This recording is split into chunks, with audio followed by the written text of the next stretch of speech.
LFI, Jean-Luc Mélenchon, c'est-à-dire que là, c'est notre drame national. C'est-à-dire, que leur reprochez-vous? C'est-à-dire qu'en réalité, ils ne font qu'attiser les haines.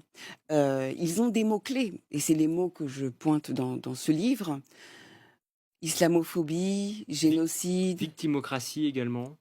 C'est de la victimocratie. C'est-à-dire que moi, je préfère, parce qu'on dit souvent le wokisme, mais le wokisme n'est pas un mot parlant.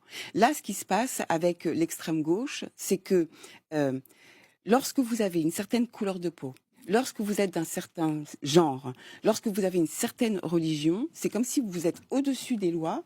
Parce que vous êtes une victime ancestrale, vous n'avez pas besoin de rendre des comptes. Vous êtes irresponsable par rapport à la loi. Vous pouvez tout dire, tout faire, et parce que vous avez des ancêtres qui ont été colonisés, eh bien vous avez le droit de cracher sur la France. Ça, c'est inacceptable. Et alors, je ne vous parle même pas de ce qui a pu se passer depuis le 7 octobre, parce qu'il y a une liste, un inventaire à la Prévert que j'ai fait sur toutes les abjections qui ont été faites, d'insulter la présidente de l'Assemblée nationale, de cibler Routel Krief, de d'insuffler une forme de révisionnisme, de négationnisme, de dire que la marche pour la République finalement et que la laïcité est islamophobe, c'est extrêmement dangereux pour notre pays. Et puisque vous parliez de la France insoumise sur Jean-Luc Mélenchon, pardon, vous écrivez par exemple qu'il est, je vous cite: «Le bruit et la fureur, le tumulte et le fracas», vous ajoutez plus loin: «Pour les tenants de l'idéologie mélenchoniste, tout est bon pour mobiliser comme les nouvelles tendances idéologiques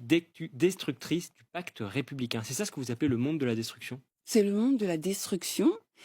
Et en fait, ce qui est très dangereux, c'est qu'il appuie sur des boutons, sur des failles intimes et personnelles pour que la colère, et je pense notamment à notre jeunesse, pour que leur colère, en fait, s'exprime contre leur propre pays et simplement pour diviser et créer un chaos.